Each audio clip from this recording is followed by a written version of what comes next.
أعوذ بالله من الشيطان الرجيم. بسم الله الرحمن الرحيم. ألف لام ميم. ذلك الكتاب لا ريب فيه هدى للمتقين الذين يؤمنون بالغيب ويقيمون الصلاة ومما رزقناهم ينفقون والذين يؤمنون بما أنزل إليك وما أنزل من قبلك وبالآخرة هم يوقنون أولئك على هدى من ربهم وأولئك هم المفلحون. إن الذين كفروا سواء عليهم أأنذرتهم أم لم تنذرهم لا يؤمنون ختم الله على قلوبهم وعلى سمعهم وعلى أبصارهم غشاوة ولهم عذاب عظيم. ومن الناس من يقول آمنا بالله وباليوم الآخر وما هم بمؤمنين يخادعون الله والذين آمنوا وما يخدعون إلا أنفسهم وما يشعرون في قلوبهم مرض فزادهم الله مرضا ولهم عذاب أليم بما كانوا يكذبون. وإذا قيل لهم لا تفسدوا في الأرض قالوا إنما نحن مصلحون ألا إنهم هم المفسدون ولكن لا يشعرون. وإذا قيل لهم آمنوا كما آمن الناس قالوا أنؤمن كما آمن السفهاء ألا إنهم هم السفهاء ولكن لا يعلمون. وإذا لقوا الذين آمنوا قالوا آمنا وإذا خلوا إلى شياطينهم قالوا إنا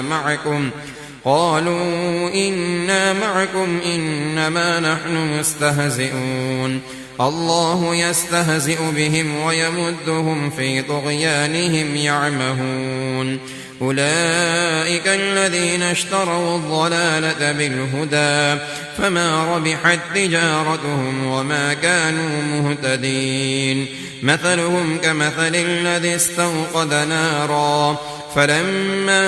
أضاءت ما حوله ذهب الله بنورهم وتركهم في ظلمات لا يبصرون سم بكم عمي فهم لا يرجعون. أو كصيب من السماء فيه ظلمات ورعد وبرق يجعلون أصابعهم في آذانهم من الصواعق حذر الموت والله محيط بالكافرين. يكاد البرق يخطف أبصارهم كلما أضاء لهم مشوا فيه وإذا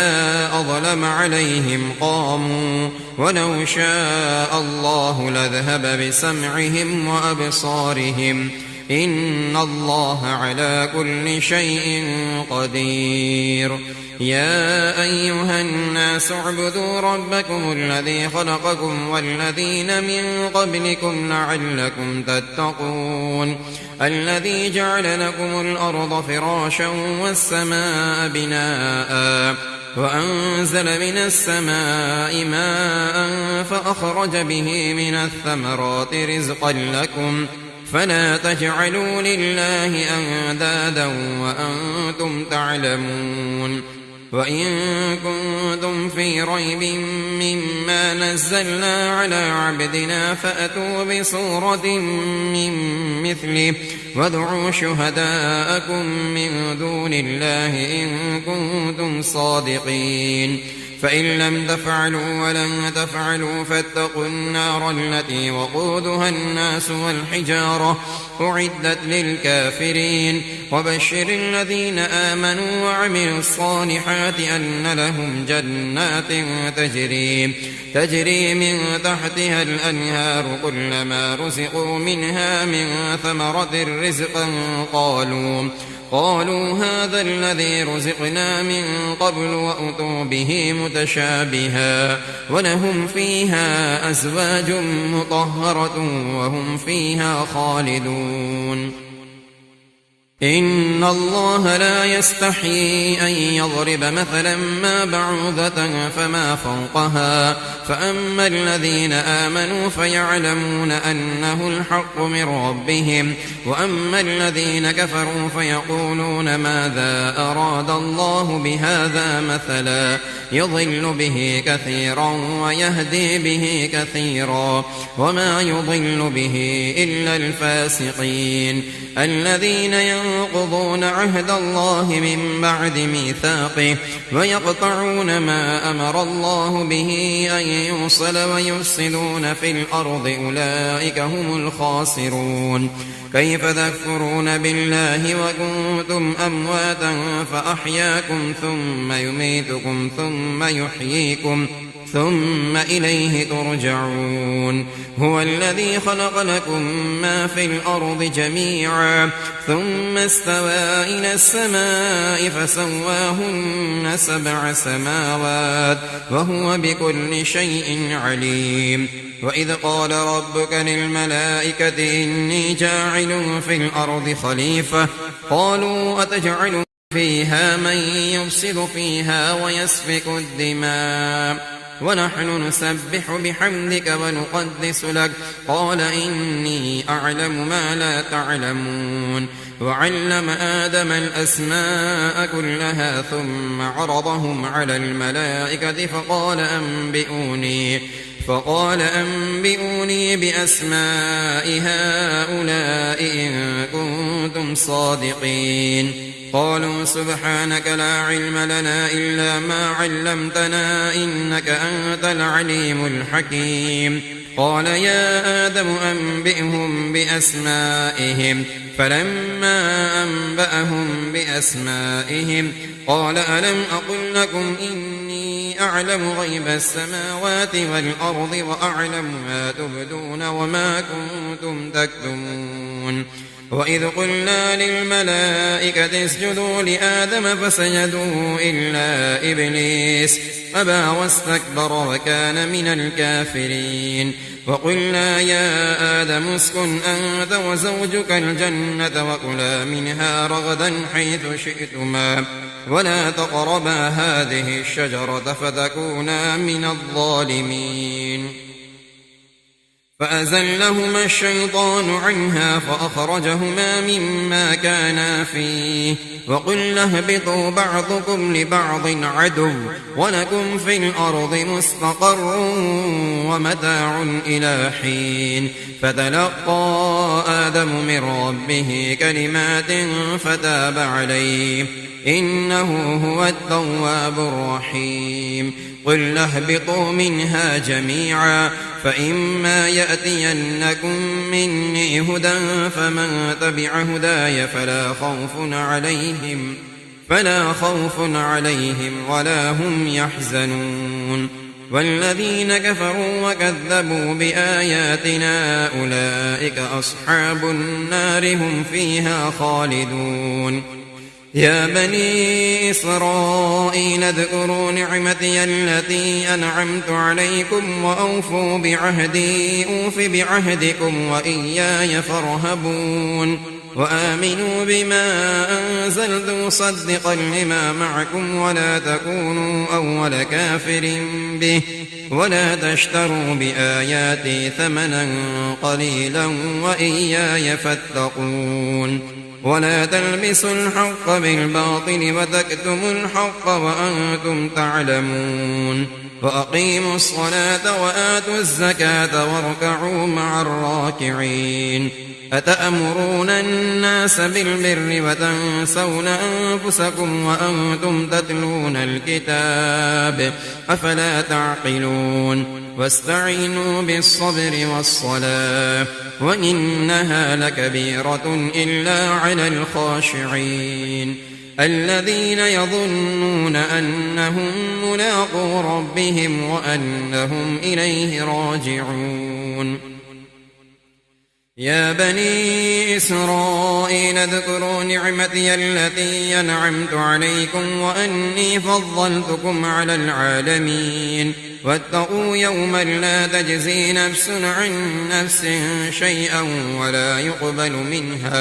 ولا يقبل منها شفاعة ولا يؤخذ منها عدل ولا هم ينصرون وإذ نجيناكم من آل فرعون يسومونكم سوء العذاب يذبحون أبناءكم ويستحيون نساءكم وفي ذلكم بلاء من ربكم عظيم وإذ فرقنا بكم البحر فأنجيناكم وأغرقنا آل فرعون وأنتم تنظرون وإذ واعدنا موسى 40 ليلة ثم اتخذتم العجل من بعده وأنتم ظالمون ثم عفونا عنكم من بعد ذلك لعلكم تشكرون وإذ آتينا موسى الكتاب والفرقان لعلكم تهتدون وإذ قال موسى لقومه يا قوم إنكم ظلمتم أنفسكم باتخاذكم العجل فتوبوا إلى بارئكم فاقتلوا أنفسكم ذلكم خير لكم عند بارئكم فتاب عليكم إنه هو التواب الرحيم وإذ قلتم يا موسى لن نؤمن لك حتى نرى الله جهرة فأخذتكم الصاعقة وأنتم تنظرون ثم بعثناكم من بعد موتكم لعلكم تشكرون وظللنا عليكم الغمام وأنزلنا عليكم المن والسلوى كلوا من طيبات ما رزقناكم وما ظلمونا ولكن كانوا أنفسهم يظلمون وإذ قلنا ادخلوا هذه القرية فكلوا منها حيث شئتم رغدا وادخلوا الباب سجدا وقولوا حطة نغفر لكم خطاياكم وسنزيد المحسنين فبدل الذين ظلموا قولا غير الذي قيل لهم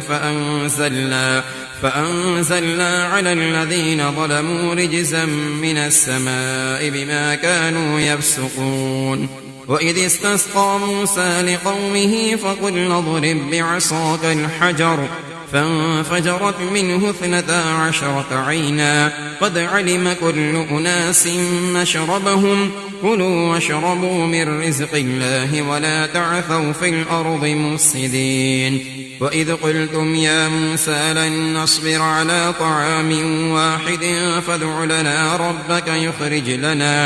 ربك يخرج لنا مما تنبت الأرض من بقلها وقثائها وفومها وعدسها وبصلها قال أتستبدلون الذي هو أدنى بالذي هو خير اهبطوا مصرا فإن لكم ما سألتم وضربت عليهم الذلة والمسكنة وباءوا بغضب من الله ذلك بأنهم كانوا يكفرون بآيات الله ويقتلون النبيين بغير الحق ذلك بما عصوا وكانوا يعتدون إن الذين آمنوا والذين هادوا والنصارى والصابئين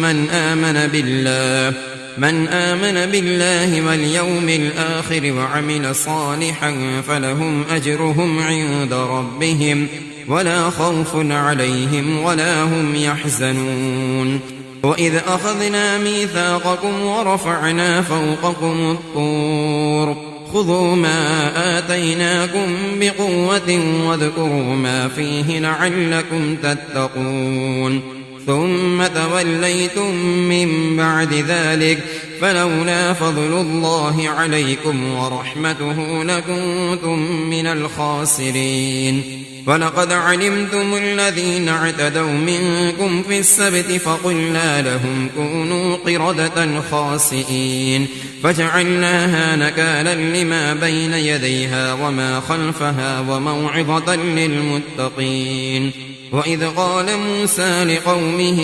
إن الله يأمركم أن تذبحوا بقرة قالوا أتتخذنا هزوا قال أعوذ بالله أن أكون من الجاهلين قالوا ادع لنا ربك يبين لنا ما هي قال إنه يقول إنها بقرة لا فارض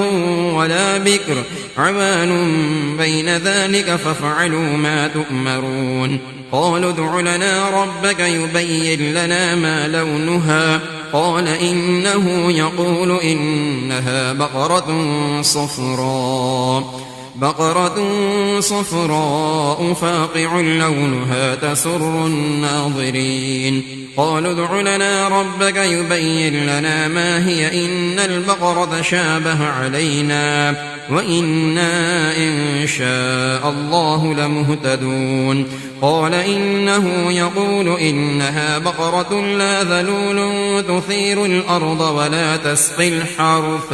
مسلمة لا شية فيها قالوا الآن جئت بالحق فذبحوها وما كادوا يفعلون وإذ قتلتم نفسا فادارأتم فيها والله مخرج ما كنتم تكتمون فقلنا اضربوه ببعضها كذلك يحيي الله الموتى ويريكم آياته لعلكم تعقلون ثم قست قلوبكم من بعد ذلك فهي كالحجارة أو أشد قسوة وإن من الحجارة لما يتفجر منه الأنهار وإن منها لما يشقق فيخرج منه الماء وإن منها لما يهبط من خشية الله وما الله بغافل عما تعملون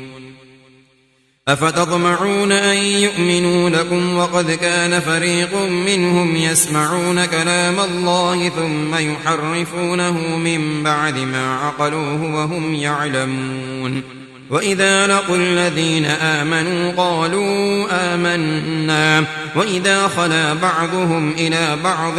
قالوا أتحدثونهم بما فتح الله عليكم ليحاجوكم به عند ربكم أفلا تعقلون أولا يعلمون أن الله يعلم ما يسرون وما يعلنون ومنهم أميون لا يعلمون الكتاب إلا أماني وإن هم إلا يظنون فويل للذين يكتبون الكتاب بأيديهم ثم يقولون هذا من عند الله ليشتروا به ثمنا قليلا فويل لهم مما كتبت أيديهم وويل لهم مما يكسبون وقالوا لن تمسنا النار إلا أياما معدودة قل أتخذتم عند الله عهدا فلن يخلف الله عهده أم تقولون على الله ما لا تعلمون بلى من كسب سيئة وأحاطت به خطيئته فأولئك أصحاب النار هم فيها خالدون والذين آمنوا وعملوا الصالحات أولئك أصحاب الجنة هم فيها خالدون وإذ أخذنا ميثاق بني إسرائيل لا تعبدون إلا الله وبالوالدين إحسانا وذي القربى واليتامى والمساكين وقولوا للناس حسنا وأقيموا الصلاة وآتوا الزكاة ثم توليتم إلا قليلا منكم وأنتم معرضون وإذ أخذنا ميثاقكم لا تسفكون دماءكم ولا تخرجون أنفسكم من دياركم ثم أقررتم وأنتم تشهدون ثم أنتم هؤلاء تقتلون أنفسكم وتخرجون فريقا منكم من ديارهم فظاهرون عليهم بالإثم والعدوان وإن يأتوكم أسارى تفادوهم وهو محرم عليكم إخراجهم أفتؤمنون ببعض الكتاب وتكفرون ببعض فما جزاء من يفعل ذلك منكم إلا خزي في الحياة الدنيا ويوم القيامة يردون إلى أشد العذاب وما الله بغافل بغافل عما تعملون أولئك الذين اشتروا الحياة الدنيا بالآخرة فلا يخفف عنهم العذاب ولا هم ينصرون ولقد آتينا موسى الكتاب وقفينا من بعده بالرسل وآتينا عيسى ابن مريم البينات وأيدناه بروح القدس أفكلما جاءكم رسول بما لا تهوى أنفسكم استكبرتم ففريقا كذبتم وفريقا تقتلون وقالوا قلوبنا غلف بل لعنهم الله بكفرهم فقليلا ما يؤمنون ولما جاءهم كتاب من عند الله مصدق لما معهم وكانوا من قبل يستفتحون على الذين كفروا فلما جاءهم ما عرفوا كفروا به فلعنة الله على الكافرين بئس ما اشتروا به أنفسهم أن يكفروا بما أنزل الله بغيا أن ينزل الله من فضله على من يشاء من عباده فباءوا بغضب على غضب وللكافرين عذاب مهين وإذا قيل لهم آمنوا بما أنزل الله قالوا نؤمن بما أنزل علينا ويكفرون بما وراءه فهو الحق مصدقا لما معهم قل فلم تقتلون أنبياء الله من قبل إن كنتم مؤمنين ولقد جاءكم موسى بالبينات ثم اتخذتم العجل من بعده وأنتم ظالمون وإذ أخذنا ميثاقكم ورفعنا فوقكم الطور خذوا ما آتيناكم بقوة واسمعوا قالوا سمعنا وعصينا وأشربوا في قلوبهم العجل بكفرهم قل بئس ما يأمركم به إيمانكم إن كنتم مؤمنين قل إن كانت لكم الدار الآخرة عند الله خالصة من دون الناس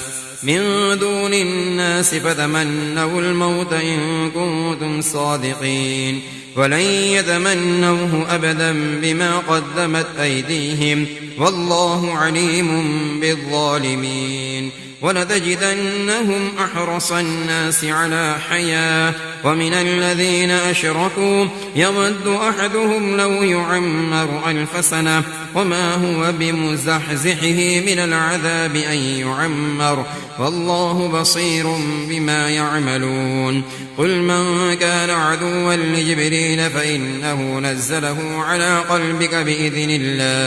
بإذن الله مصدقا لما بين يديه وهدى وبشرى للمؤمنين من كان عدوا لله وملائكته ورسله وجبريل وميكال فإن الله عدو للكافرين ولقد أنزلنا إليك آيات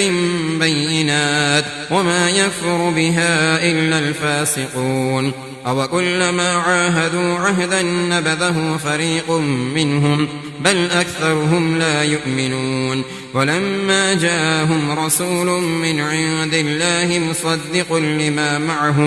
مصدق لما معهم نبذ فريق من الذين أوتوا كتاب الله وراء ظهورهم كأنهم لا يعلمون واتبعوا ما تتلو الشياطين على ملك سليمان وما كفر سليمان ولكن الشياطين كفروا يعلمون الناس السحر وما أنزل على الملكين ببابل هاروت وماروت وما يعلمان من أحد حتى يقولا إنما نحن فتنة فلا تكفر فيتعلمون منهما ما يفرقون به بين المرء وزوجه وما هم بضارين به من أحد إلا بإذن الله ويتعلمون ما يضرهم ولا ينفعهم ولقد علموا لمن اشتراه ما له في الآخرة من خلاق ولبئس ما شروا به أنفسهم لو كانوا يعلمون ولو أنهم آمنوا واتقوا لمثوبة من عند الله خير لو كانوا يعلمون يا أيها الذين آمنوا لا تقولوا راعنا وقولوا انظرنا واسمعوا وللكافرين عذاب أليم ما يود الذين كفروا من أهل الكتاب ولا المشركين أن ينزل عليكم من خير من ربكم والله يختص برحمته من يشاء والله ذو الفضل العظيم ما ننسخ من آية أو ننسها نأت بخير منها أو مثلها ألم تعلم أن الله على كل شيء قدير ألم تعلم أن الله له ملك السماوات والأرض وما لكم من دون الله من ولي ولا نصير أم تريدون أن تسألوا رسولكم كما سئل موسى من قبل ومن يتبدل الكفر بالإيمان فقد ضل سواء السبيل ود كثير من أهل الكتاب لو يردونكم من بعد إيمانكم كفارا حسدا من عند أنفسهم من بعد ما تبين لهم الحق فاعفوا واصفحوا حتى يأتي الله بأمره إن الله على كل شيء قدير وأقيموا الصلاة وآتوا الزكاة وما تقدموا لأنفسكم من خير تجدوه عند الله إن الله بما تعملون بصير وقالوا لن يدخل الجنة إلا من كان هودا أو نصارى تلك أمانيهم قل هاتوا برهانكم إن كنتم صادقين بلى من أسلم وجهه لله وهو محسن فله أجره عند ربه ولا خوف عليهم ولا هم يحزنون وقالت اليهود ليست النصارى على شيء وقالت النصارى ليست اليهود على شيء وهم يتلون الكتاب كذلك قال الذين لا يعلمون مثل قولهم فالله يحكم بينهم يوم القيامة فيما كانوا فيه يختلفون ومن أظلم ممن منع مساجد الله أن يذكر فيها اسمه وسعى في خرابها أولئك ما كان لهم أن يدخلوها إلا خائفين لهم في الدنيا خزي ولهم في الآخرة عذاب عظيم ولله المشرق والمغرب فأينما تولوا فثم وجه الله إن الله واسع عليم وقالوا اتخذ الله ولدا سبحانه بل له ما في السماوات والأرض كل له قانتون بديع السماوات والأرض وإذا قضى أمرا فإنما يقول له كن فيكون وقال الذين لا يعلمون لولا يكلمنا الله أو تأتينا آية كذلك قال الذين من قبلهم مثل قولهم تشابهت قلوبهم قد بينا الآيات لقوم يوقنون إنا أرسلناك بالحق بشيرا ونذيرا ولا تسأل عن أصحاب الجحيم ولن ترضى عنك اليهود ولا النصارى حتى تتبع ملتهم قل إن هدى الله هو الهدى ولئن اتبعت أهواءهم بعد الذي جاءك من العلم ما لك من الله من ولي ولا نصير الذين آتيناهم الكتاب يتلونه حق تلاوته أولئك يؤمنون به ومن يكفر به فأولئك هم الخاسرون يا بني إسرائيل اذكروا نعمتي التي أنعمت عليكم وأني فضلتكم على العالمين واتقوا يوما لا تجزي نفس عن نفس شيئا ولا يقبل منها عدل ولا تنفعها شفاعة ولا هم ينصرون. وإذ ابتلى إبراهيم ربه بكلمات فأتمهن قال إني جاعلك للناس إماما قال ومن ذريتي قال لا ينال عهد الظالمين. وإذ جعلنا البيت مثابة للناس وأمنا واتخذوا من مقام إبراهيم مصلى وعهدنا إلى إبراهيم وإسماعيل أن طهرا بيتي للطائفين والعاكفين والركع السجود. وإذ قال إبراهيم رب اجعل هذا بلدا آمنا وارزق أهله من الثمرات من آمن منهم بالله واليوم الآخر قال ومن كفر فأمتعه قليلا ثم أضطره إلى عذاب النار وبئس المصير. وإذ يرفع إبراهيم القواعد من البيت وإسماعيل ربنا تقبل منا إنك أنت السميع العليم ربنا واجعلنا مسلمين لك ومن ذريتنا أمة مسلمة لك وأرنا مناسكنا وتب علينا إنك أنت التواب الرحيم ربنا وابعث فيهم رسولا منهم يتلو عليهم آياتك ويعلمهم الكتاب والحكمة ويزكيهم إنك أنت العزيز الحكيم. ومن يرغب عن ملة إبراهيم إلا من سفه نفسه ولقد اصطفيناه في الدنيا وإنه في الآخرة لمن الصالحين. إذ قال له ربه أسلم قال أسلمت لرب العالمين. ووصى بها إبراهيم بنيه ويعقوب يا بني إن الله اصطفى لكم الدين فلا تموتن إلا وأنتم مسلمون. أم كنتم شهداء إذ حضر يعقوب الموت إذ قال لبنيه ما تعبدون من بعدي قالوا نعبد إلهك وإله آبائك إبراهيم وإسماعيل وإسحاق إلها واحدا ونحن له مسلمون. تلك أمة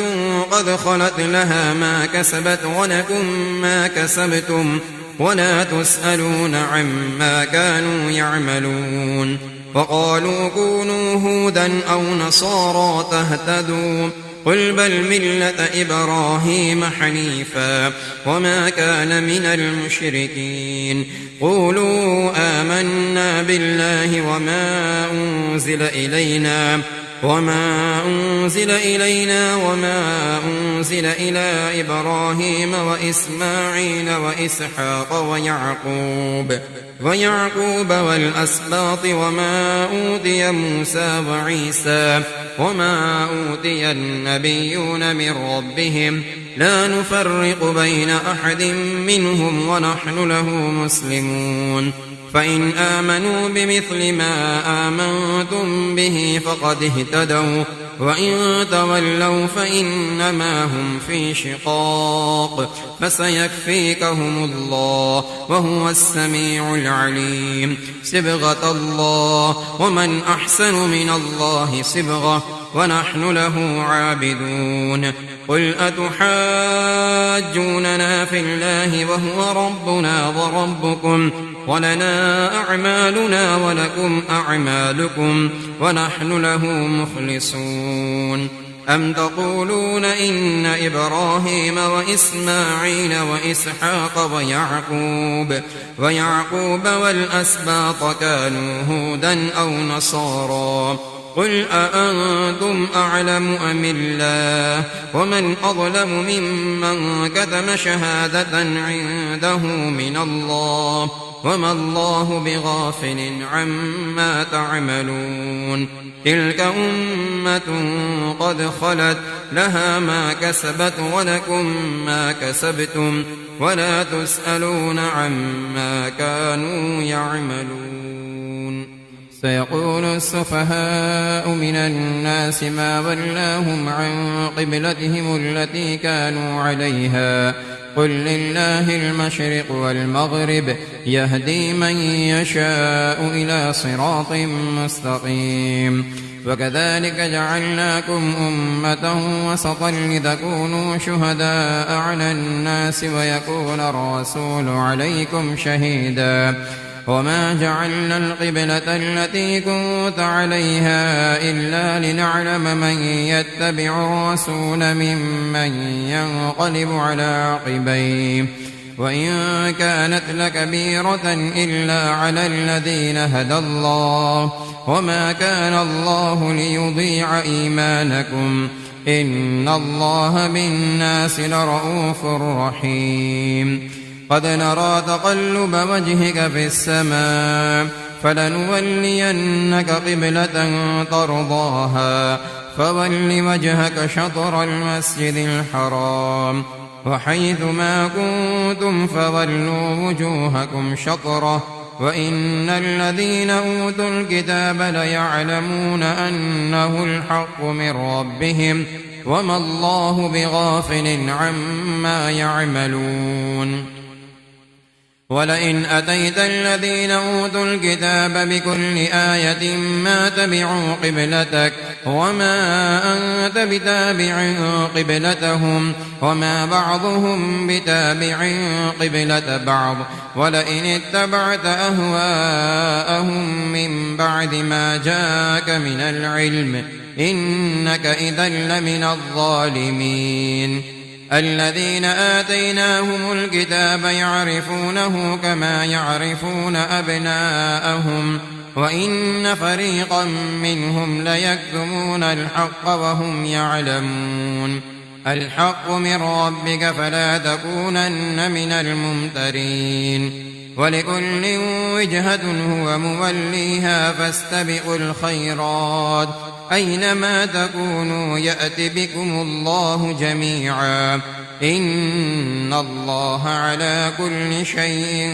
قدير ومن حيث خرجت فول وجهك شطر المسجد الحرام وإنه للحق من ربك وما الله بغافل عما تعملون ومن حيث خرجت فول وجهك شطر المسجد الحرام وحيث ما كنتم فولوا وجوهكم شطره لئلا يكون للناس عليكم حجة إلا الذين ظلموا منهم فلا تخشوهم واخشوني ولأتم نعمتي عليكم ولعلكم تهتدون كما أرسلنا فيكم رسولا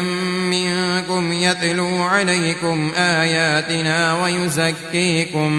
ويزكيكم ويعلمكم الكتاب والحكمة ويعلمكم ما لم تكونوا تعلمون فاذكروني أذكركم واشكروا لي ولا تكفرون يا أيها الذين آمنوا استعينوا بالصبر والصلاة إن الله مع الصابرين ولا تقولوا لمن يقتل في سبيل الله أموات بل أحياء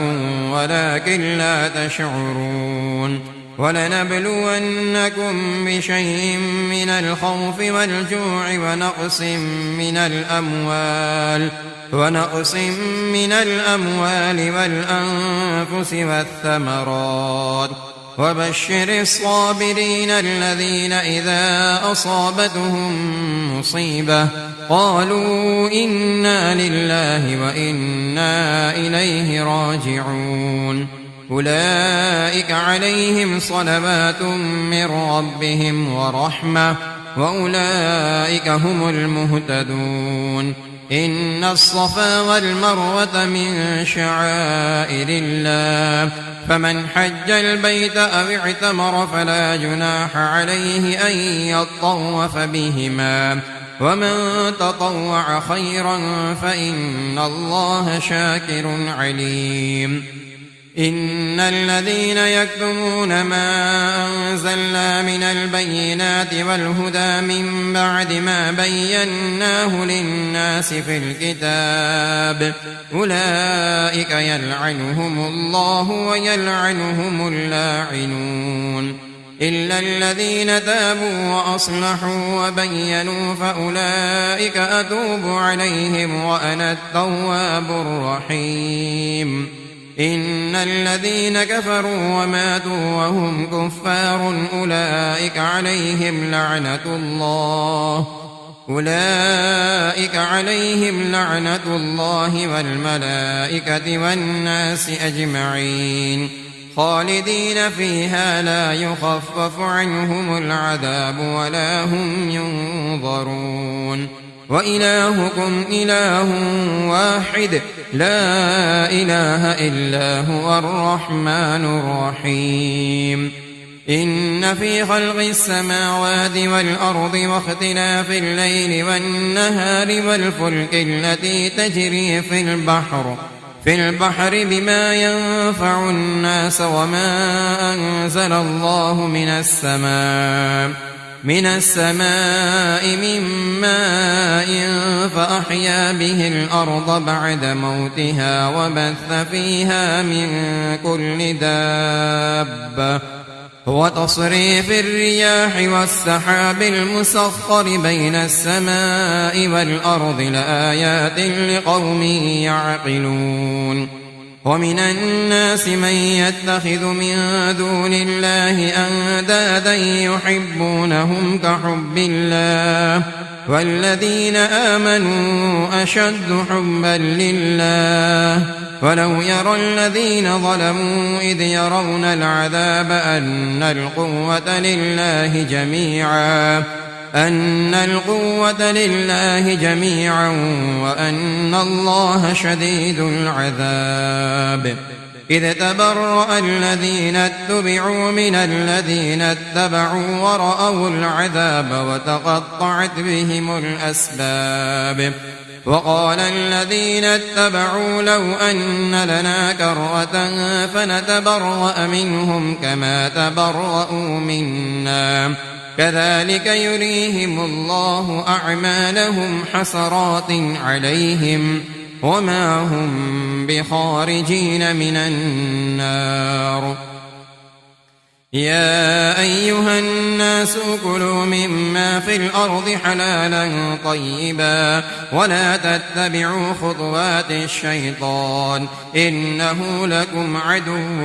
مبين إنما يأمركم بالسوء والفحشاء وأن تقولوا على الله ما لا تعلمون وإذا قيل لهم اتبعوا ما أنزل الله قالوا بل نتبع ما ألفينا عليه آباءنا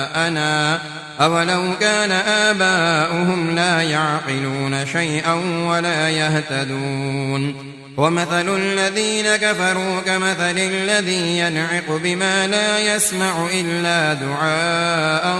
ونداء صم بكم عمي فهم لا يعقلون يا أيها الذين آمنوا كلوا من طيبات ما رزقناكم واشكروا لله إن كنتم إياه تعبدون إنما حرم عليكم الميتة والدم ولحم الخنزير وما أهل به لغير الله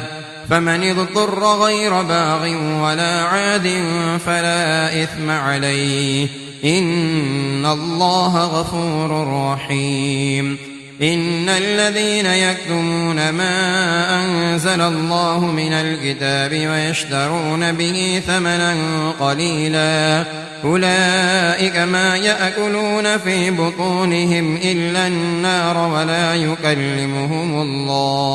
ولا يكلمهم الله يوم القيامة ولا يزكيهم ولهم عذاب أليم. أولئك الذين اشتروا الضلالة بالهدى والعذاب بالمغفرة فما أصبرهم على النار. ذلك بأن الله نزل الكتاب بالحق وإن الذين اختلفوا في الكتاب لفي شقاق بعيد. ليس البر أن تولوا وجوهكم قبل المشرق والمغرب ولكن البر من آمن بالله واليوم الآخر والملائكة والكتاب والنبيين وآتى المال على حبه ذوي القربى واليتامى والمساكين وابن السبيل والسائلين وفي الرقاب وأقام الصلاة وآتى الزكاة والموفون بعهدهم إذا عاهدوا والصابرين في البأساء والضراء وحين البأس. أولئك الذين صدقوا وأولئك هم المتقون. يا أيها الذين آمنوا كتب عليكم القصاص في القتلى الحر بالحر والعبد بالعبد والأنثى بالأنثى فمن عفي له من أخيه شيء فاتباع بالمعروف وأداء إليه بإحسان ذلك تخفيف من ربكم ورحمة فمن اعتدى بعد ذلك فله عذاب أليم. ولكم في القصاص حياة يا أولي الألباب لعلكم تتقون. كتب عليكم إذا حضر أحدكم الموت إن ترك خيرا الوصية للوالدين والأقربين بالمعروف حقا على المتقين. فمن بدله بعدما سمعه فإنما إثمه على الذين يبدلونه إن الله سميع عليم. فمن خاف من موص جنفا أو إثما فأصلح بينهم فلا إثم عليه إن الله غفور رحيم. يا أيها الذين آمنوا كتب عليكم الصيام كما كتب على الذين من قبلكم لعلكم تتقون أياما معدودات. فمن كان منكم مريضا أو على سفر فعدة من أيام أخر وعلى الذين يطيقونه فدية طعام مسكين فمن تطوع خيرا فهو خير له وأن تصوموا خير لكم إن كنتم تعلمون. شهر رمضان الذي أنزل فيه القرآن هدى للناس وبينات من الهدى والفرقان فمن شهد منكم الشهر فليصم ومن كان مريضا أو على سفر فعدة من أيام أخر يريد الله بكم اليسر ولا يريد بكم العسر ولتكملوا العدة ولتكبروا الله على ما هداكم ولعلكم تشكرون. وإذا سألك عبادي عني فإني قريب أجيب دعوة الداع إذا دعاني فليستجيبوا لي وليؤمنوا بي لعلهم يرشدون. أحل لكم ليلة الصيام الرفث إلى نسائكم هن لباس لكم وأنتم لباس لهن علم الله أنكم كنتم تختانون أنفسكم فتاب عليكم وعفى عنكم فالآن باشروهن وابتغوا ما كتب الله لكم وكلوا واشربوا حتى يتبين لكم الخيط الأبيض من الخيط الأسود من الفجر ثم أتموا الصيام إلى الليل ولا تباشروهن وأنتم عاكفون في المساجد تلك حدود الله فلا تقربوها كذلك يبين الله آياته للناس لعلهم يتقون ولا تأكلوا أموالكم بينكم بالباطل وتدلوا بها إلى الحكام لتأكلوا فريقا من أموال الناس بالإثم وأنتم تعلمون يسألونك عن الأهلة قل هي مواقيت للناس والحج وليس البر بأن تأتوا البيوت من ظهورها ولكن البر من اتقى وأتوا البيوت من أبوابها واتقوا الله لعلكم تفلحون وقاتلوا في سبيل الله الذين يقاتلونكم ولا تعتدوا إن الله لا يحب المعتدين واقتلوهم حيث ثقفتموهم وأخرجوهم من حيث أخرجوكم والفتنة أشد من القتل ولا تقاتلوهم عند المسجد الحرام حتى يقاتلوكم فيه فإن قاتلوكم فاقتلوهم كذلك جزاء الكافرين فإن انتهوا فإن الله غفور رحيم وقاتلوهم حتى لا تكون فتنة ويكون الدين لله فإن انتهوا فلا عدوان إلا على الظالمين الشهر الحرام بالشهر الحرام والحرمات قصاص فمن اعتدى عليكم فاعتدوا عليه بمثل ما اعتدى عليكم واتقوا الله واعلموا أن الله مع المتقين وأنفقوا في سبيل الله ولا تلقوا بأيديكم إلى التهلكة وأحسنوا إن الله يحب المحسنين وأتموا الحج والعمرة لله فإن أحصرتم فما استيسر من الهدي ولا تحلقوا رؤوسكم حتى يبلغ الهدي محله فمن كان منكم مريضا أو به أذى من رأسه ففدية من صيام أو صدقة أو نسك فإذا أمنتم فمن تمتع بالأمرة إلى الحج فما استيسر من الهدي فمن لم يجد فصيام 3 أيام في الحج و7 إذا رجعتم تلك 10 كاملة ذلك لمن لم يكن أهله حاضر المسجد الحرام واتقوا الله واعلموا أن الله شديد العقاب الحج أشهر معلومات فمن فرض فيهن الحج فلا رفث ولا فسوق ولا جدال في الحج وما تفعلوا من خير يعلمه الله وتزودوا فإن خير الزاد التقوى واتقون يا أولي الألباب ليس عليكم جناح أن تبتغوا فضلا من ربكم فإذا أفضتم من عرفات فاذكروا الله عند المشعر الحرام واذكروه كما هداكم وإن كنتم من قبله لمن الضالين ثم أفيضوا من حيث أفاض الناس واستغفروا الله إن الله غفور رحيم فإذا قضيتم مناسككم فاذكروا الله كذكركم آباءكم أو أشد ذكرا فمن الناس من يقول ربنا آتنا في الدنيا وما له في الآخرة من خلاق ومنهم من يقول ربنا آتنا في الدنيا حسنة وفي الآخرة حسنة وقنا عذاب النار أولئك لهم نصيب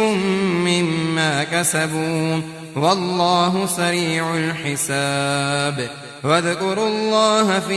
أيام معدودات فمن تعجل في يومين فلا إثم عليه ومن تأخر فلا إثم عليه لمن اتقى واتقوا الله واعلموا أنكم إليه تحشرون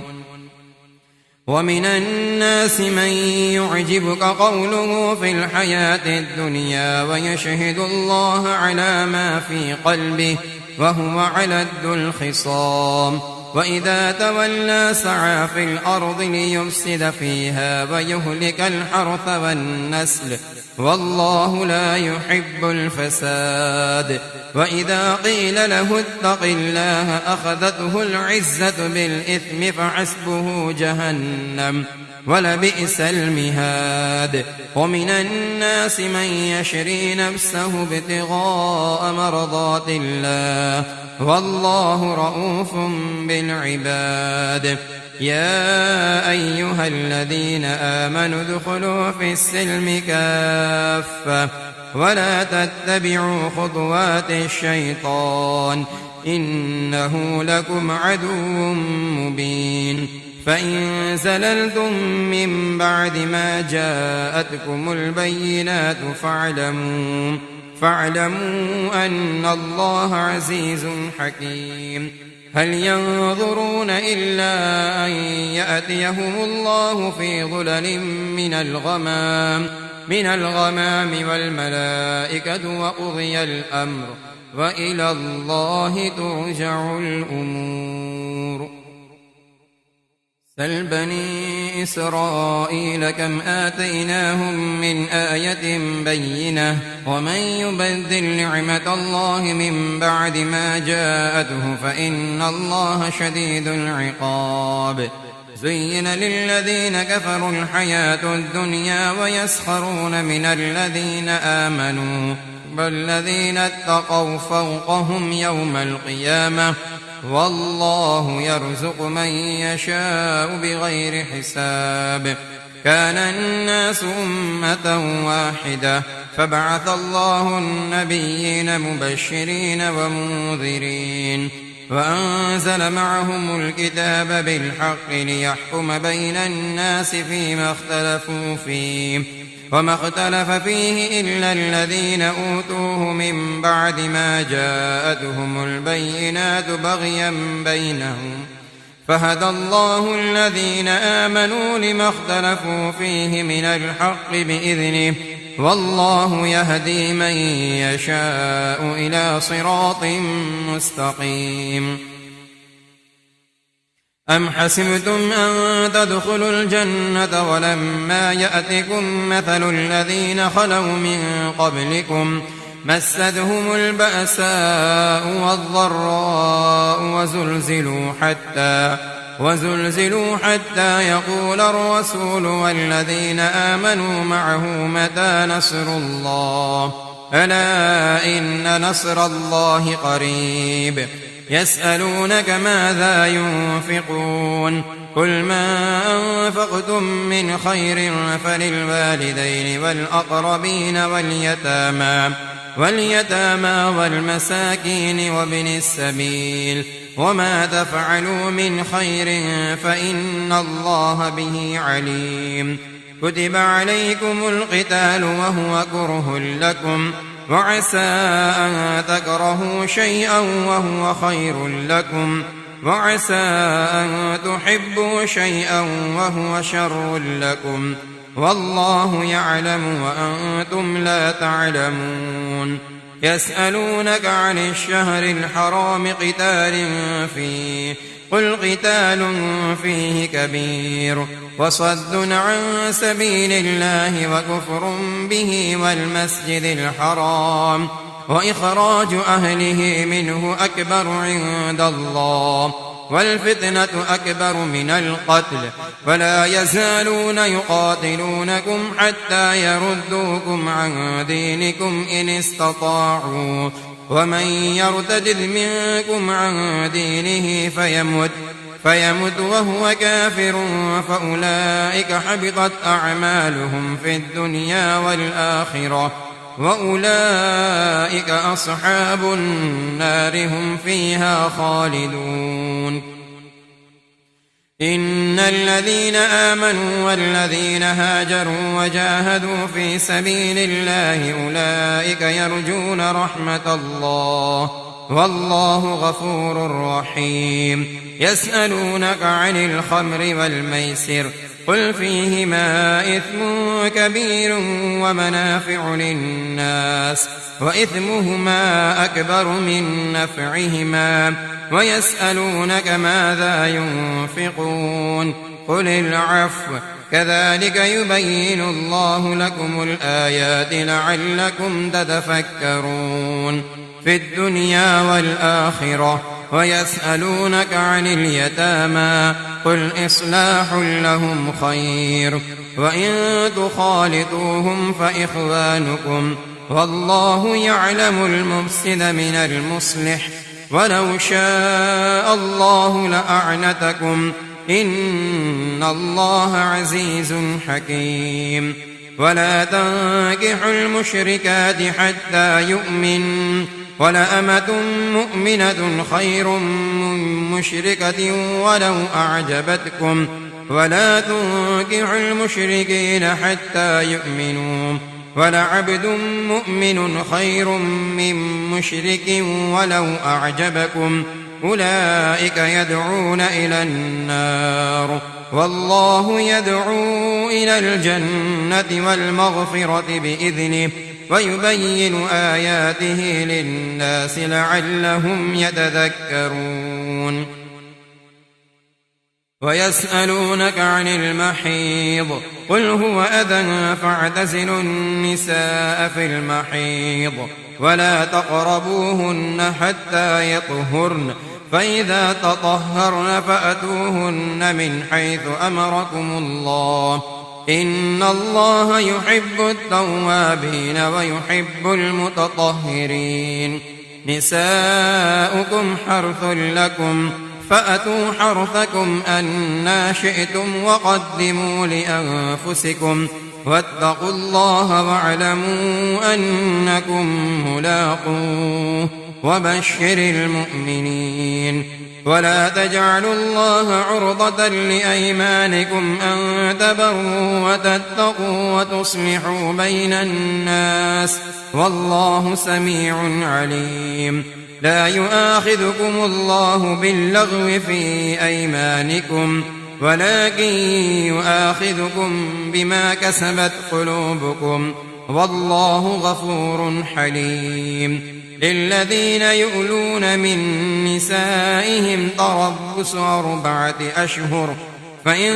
فاءوا فإن الله غفور رحيم. وإن عزموا الطلاق فإن الله سميع عليم. والمطلقات يتربصن بأنفسهن 3 قروء ولا يحل لهن أن يكتمن ما خلق الله في أرحامهن إن كن يؤمن بالله واليوم الآخر وبعولتهن أحق بردهن في ذلك إن أرادوا إصلاحا ولهن مثل الذي عليهن بالمعروف وللرجال عليهن درجة والله عزيز حكيم. الطلاق 2 فإمساك بمعروف أو تسريح بإحسان ولا يحل لكم أن تأخذوا مما آتيتموهن شيئا إلا أن يخافا ألا يقيما حدود الله فإن خفتم ألا يقيما حدود الله فلا جناح عليهما فيما افتدت به تلك حدود الله فلا تعتدوها ومن يتعد حدود الله فأولئك هم الظالمون. فإن طلقها فلا تحل له من بعد حتى تنكح زوجا غيره فإن طلقها فلا جناح عليهما أن يتراجعا أن يتراجعا إن ظنا أن يقيما حدود الله وتلك حدود الله يبينها لقوم يعلمون وإذا طلقتم النساء فبلغن أجلهن فأمسكوهن بمعروف أو سرحوهن بمعروف ولا تمسكوهن ضرارا لتعتدوا ومن يفعل ذلك فقد ظلم نفسه ولا تتخذوا آيات الله هزوا واذكروا نعمة الله عليكم وما أنزل عليكم من الكتاب والحكمة يعظكم به واتقوا الله واعلموا أن الله بكل شيء عليم وإذ طلقتم النساء فبلغن أجلهن فلا تعضلوهن أن ينكحن أزواجهن إذا تراضوا بينهم بالمعروف ذلك يوعظ به من كان منكم يؤمن بالله واليوم الآخر ذلكم أزكى لكم وأطهر والله يعلم وأنتم لا تعلمون والوالدات يرضعن أولادهن حولين كاملين لمن أراد أن يتم الرضاعة وعلى المولود له رزقهن وكسوتهن بالمعروف لا تكلف نفس إلا وسعها لا تضار والدة بولدها ولا مولود له بولده وعلى الوارث مثل ذلك فإن أرادا فصالا عن تراض منهما وتشاور فلا جناح عليهما وإن أردتم أن تسترضعوا أولادكم فلا جناح عليكم إذا سلمتم ما آتيتم بالمعروف واتقوا الله واعلموا أن الله بما تعملون بصير والذين يتوفون منكم ويذرون أزواجا يتربصن بأنفسهن 4 أشهر وعشرا فإذا بلغن أجلهن فلا جناح عليكم فيما فعلن في أنفسهن بالمعروف والله بما تعملون خبير ولا جناح عليكم فيما عرضتم به من خطبة النساء أو أكننتم في أنفسكم علم الله أنكم ستذكرونهن ولكن لا تواعدوهن سرا إلا أن تقولوا قولا معروفا ولا تعزموا عقدة النكاح حتى يبلغ الكتاب أجله واعلموا أن الله يعلم ما في أنفسكم فاحذروه واعلموا أن الله غفور حليم لا جناح عليكم إن طلقتم النساء ما لم تمسوهن أو تفرضوا لهن فريضة ومتعوهن على الموسع قدره وعلى المقتر قدره متاعا بالمعروف حقا على المحسنين وإن طلقتموهن من قبل أن تمسوهن وقد فرضتم لهن فريضة فنصف ما فرضتم إلا أن يعفون أو يعفو الذي بيده عقدة النكاح وأن تعفوا أقرب للتقوى ولا تنسوا الفضل بينكم إن الله بما تعملون بصير حافظوا على الصلوات والصلاة الوسطى وقوموا لله قانتين. فإن خفتم فرجالا أو ركبانا فإذا أمنتم فاذكروا الله كما علمكم ما لم تكونوا تعلمون.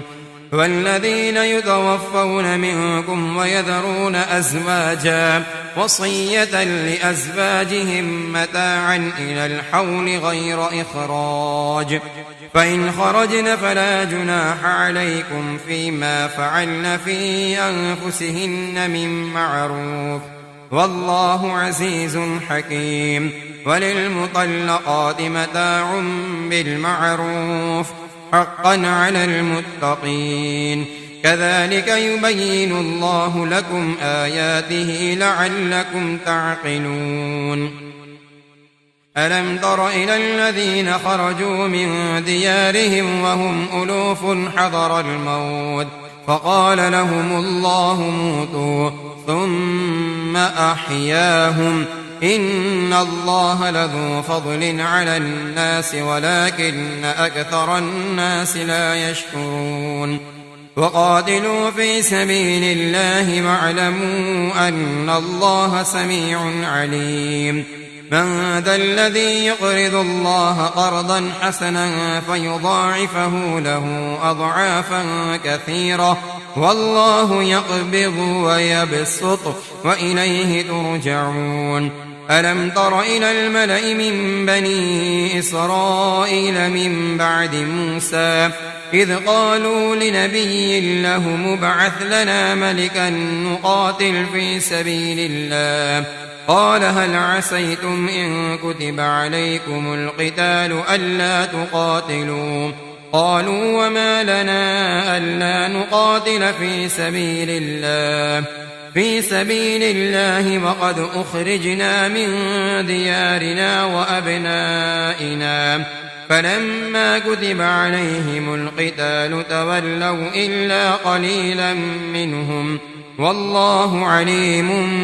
بالظالمين.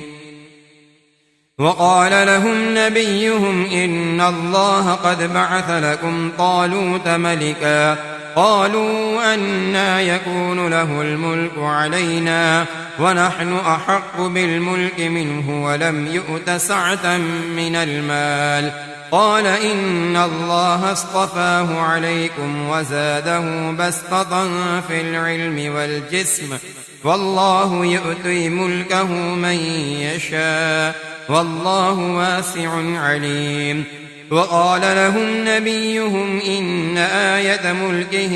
أن يأتيكم التابوت فيه سكينة من ربكم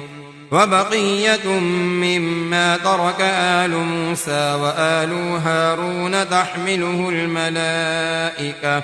إن في ذلك لآية لكم إن كنتم مؤمنين. فلما فصل طالوت بالجنود قال إن الله مبتليكم بنهر فمن شرب منه فليس مني ومن لم يطعمه فإنه مني إلا من اغترف غرفة بيده فشربوا منه إلا قليلا منهم فلما جاوزه هو والذين آمنوا معه قالوا لا طاقة لنا اليوم بجالوت وجنوده قال الذين يظنون أنهم ملاقو الله كم من فئة قليلة غلبت فئة كثيرة بإذن الله والله مع الصابرين. ولما برزوا لجالوت وجنوده قالوا ربنا أفرغ علينا صبرا وثبت أقدامنا وانصرنا على القوم الكافرين فهزموهم بإذن الله. وقتل داود جالوت وآتاه الله الملك والحكمة وعلمه مما يشاء ولولا دفع الله الناس بعضهم ببعض ببعض لفسدت الأرض ولكن الله ذو فضل على العالمين.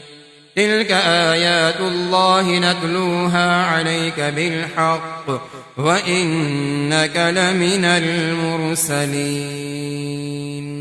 تلك الرسل فضلنا بعضهم على بعض منهم من كلم الله ورفع بعضهم درجات وآتينا عيسى ابن مريم البينات وأيدناه بروح القدس ولو شاء الله ما اقتتل الذين من بعدهم من بعد ما جاءتهم البينات ولكن اختلفوا فمنهم من آمن ومنهم من كفر ولو شاء الله ما اقتتلوا ولكن الله يفعل ما يريد. يا أيها الذين آمنوا أنفقوا مما رزقناكم من قبل أن يأتي يوم لا بيع فيه ولا خلة ولا شفاعة والكافرون هم الظالمون. الله لا إله إلا هو الحي القيوم لا تأخذه سنة ولا نوم له ما في السماوات وما في الأرض من ذا الذي يشفع عنده إلا بإذنه يعلم ما بين أيديهم وما خلفهم ولا يحيطون بشيء من علمه إلا بما شاء وسع كرسيه السماوات والأرض ولا يؤوده حفظهما وهو العلي العظيم. لا إكراه في الدين قد تبين الرشد من الغي فمن يكفر بالطاغوت ويؤمن بالله فقد استمسك بالعروة الوثقى لا انفصام لها والله سميع عليم. الله ولي الذين آمنوا يخرجهم من الظلمات إلى النور والذين كفروا أولياؤهم الطاغوت يخرجونهم من النور إلى الظلمات أولئك أصحاب النار هم فيها خالدون. ألم تر إلى الذي حاج إبراهيم في ربه أن آتاه الله الملك إذ قال إبراهيم ربي الذي يحيي ويميت قال أنا أحيي وأميت قال إبراهيم فإن الله يأتي بالشمس من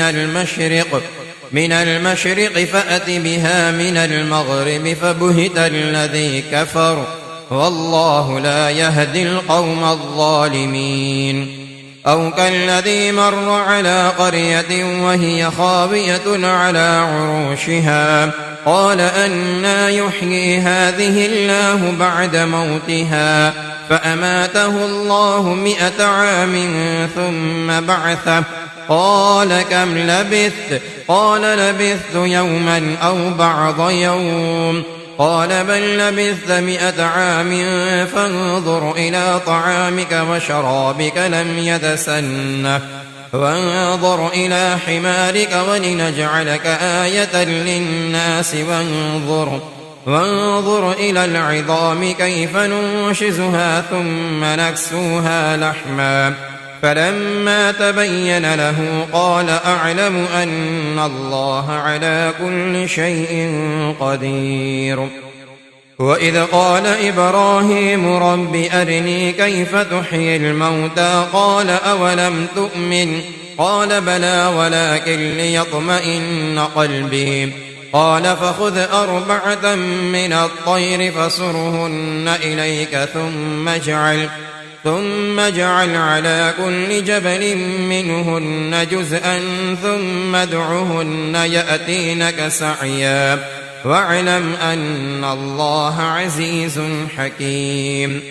مثل الذين ينفقون أموالهم في سبيل الله كمثل حبة أنبتت 7 سنابل في كل سنبلة 100 حبة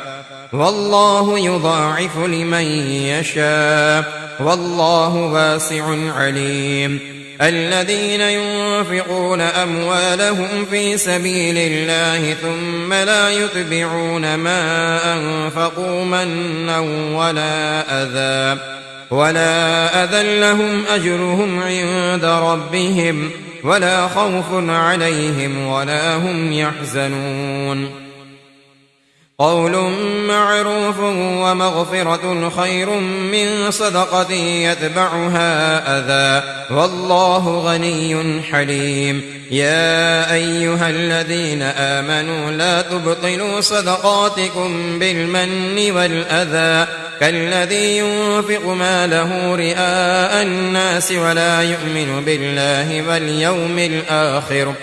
فمثله كمثل صفوان عليه تراب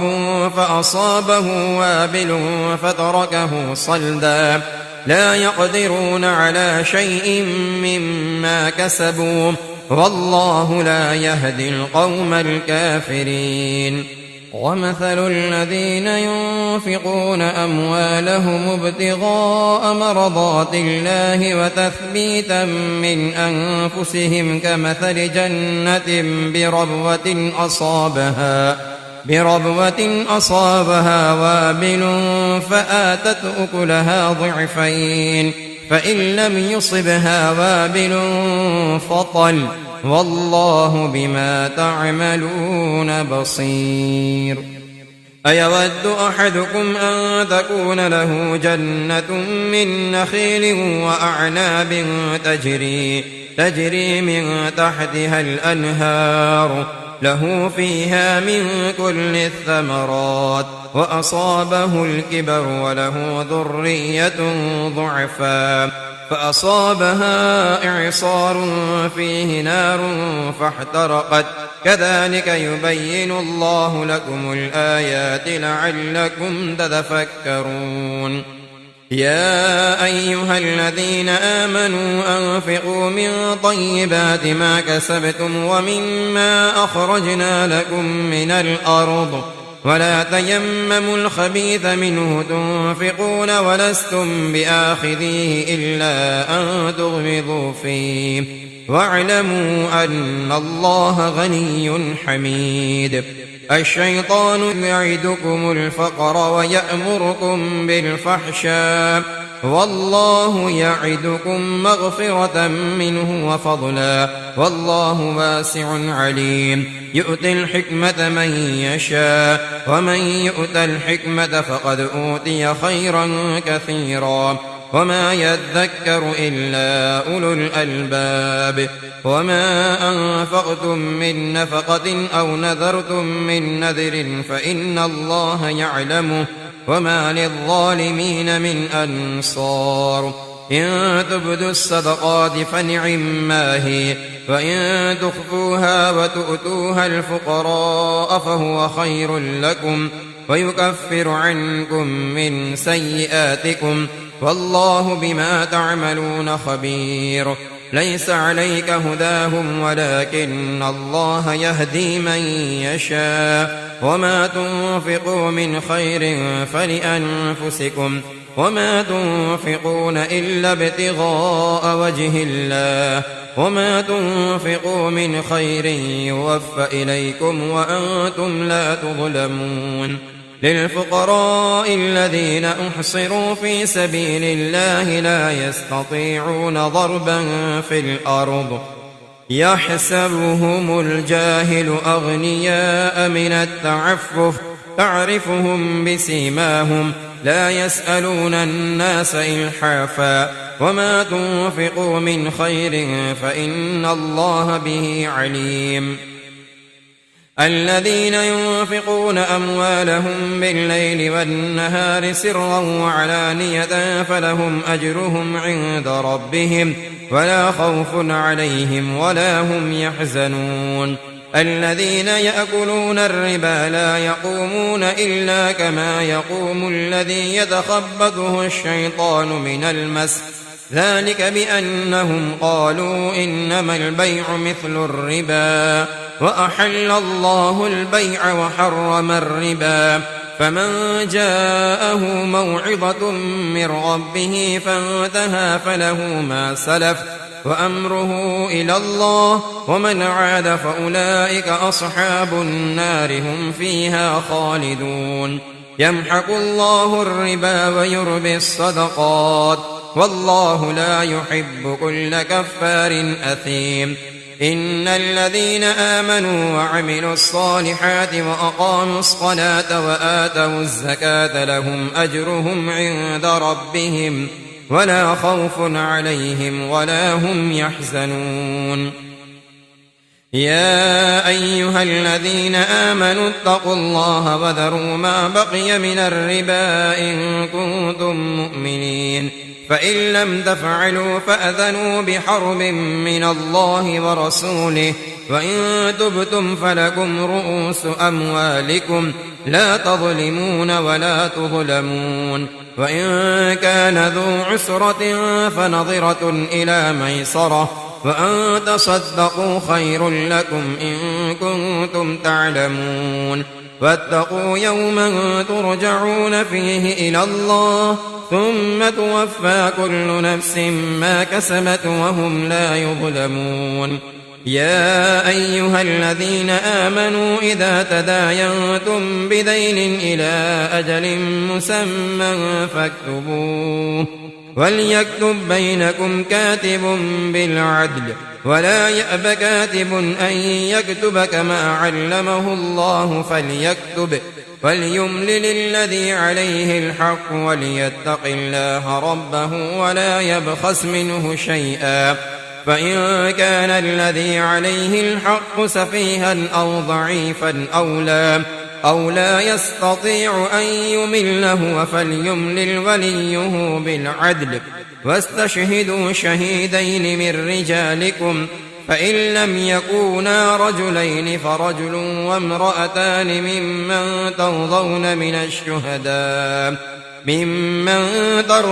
من الشهداء أن تضل إحداهما فتذكر إحداهما الأخرى ولا يأبى الشهداء إذا ما دعوا ولا تسأموا أن تكتبوه صغيرا أو كبيرا إلى أجله ذلكم أقسط عند الله وأقوم للشهادة وأدنى ألا ترتابوا إلا أن تكون تجارة حاضرة تديرونها بينكم